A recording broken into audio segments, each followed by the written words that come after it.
Buon pomeriggio a tutti amici, qui ai piedi del Monte Cofano, la gara che chiude il girone di andata del campionato di eccellenza Girone A per San Vito Lo Capo e Unitas Sciacca. Un saluto qui da Gabriele Rispetta. Lotta pisciotta, arriva dalle parti di Moser questo pallone, ancora Moser, insiste, cross al centro, lo stacco da pochissimi passi, ancora pallone buono per Licata che non controlla subito. Ottimo questo break dello Sciacca. Arriva al centro, esce il San Vito, ancora pallone buono però per il sinistro di Rallo. Tutto regolare, può andare per il San Vito, ancora con Tarantino, può andare lui, Tarantino è in aria, aspetta rinforzi, Tarantino rientra sul destro, pallone che passa e arriva Touré che insiste, ancora Pulades, pallone che prende il palo, ancora buono e poi arriva Touré che colpisce. Un'altra volta Garufo assedio San Vito in questa ultima parte di azione. Va adesso il capitano, pallone arriva al centro, lo stacco e poi la può stoppare Garufo, gira il 4, bloccato e può ripartire contropiede di Mustaccia che prova addirittura dalla sua metà campo. Pallone che termina però fuori con Elesai che tira un sospiro di sollievo. Ancora lui, Diaye corre, Diaye Mancino che però non può impensierire un portiere come Elesai.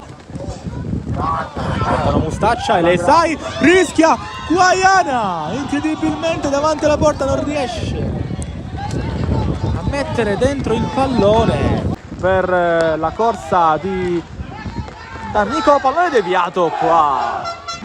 Sceglie Pulades, ancora lui, Pulades per D'Amico, traversa! Scheggia la traversa D'Amico con un tiro incredibile che aveva tratto in inganno Elesai.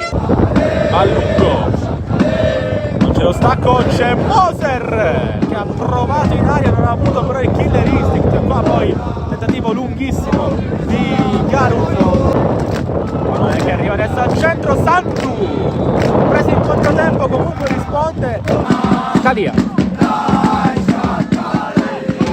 Va Scalia, non c'è fallo su di lui, contropiede possibile per il San Vito. Pulades è in aria, Pulades aspetta rinforzi e c'è l'autogol. Il San Vito è avanti con l'errore da parte della difesa dello Sciacca. Pulades mette il pallone al centro e c'è la deviazione finale di un giocatore nero-verde. 1-0, 85. Occhio perché il pallone passa, palla nella difesa del San Vito, c'è Mangiaracina che colpisce il Diaye.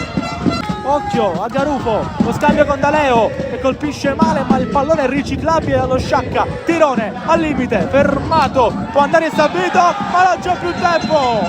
Il San Vito fa un'impresa, decimato, indistinta, trova la vittoria che vale non solo 3 punti ma anche buone feste e una posizione di tutto il rispetto degna del cuore che sta mettendo Mister Colombo in questo cammino.